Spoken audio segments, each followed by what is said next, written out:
येशू कुष्ठरोग्याला बरे करतो. लुका 5:12-16.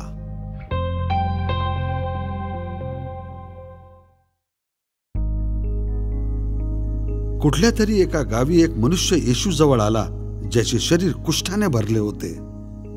येशूला बघताच तो तोंडावर उपडा पडला आणि विनंती करू लागला, प्रभू, आपली इच्छा असली तर आपण मला शुद्ध करू शकता.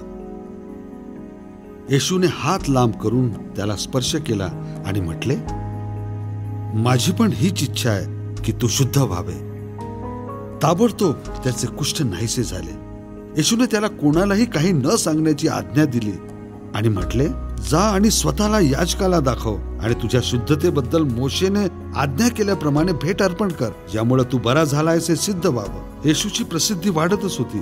मोठे जमाव त्याचा उपदेश ऐकण्यासाठी आणि रोगांपासून मुक्ती मिळण्यासाठी त्याच्या जवळ येतच होते. परंतु येशू एकांत स्थळी जाऊन प्रार्थना करीत असे.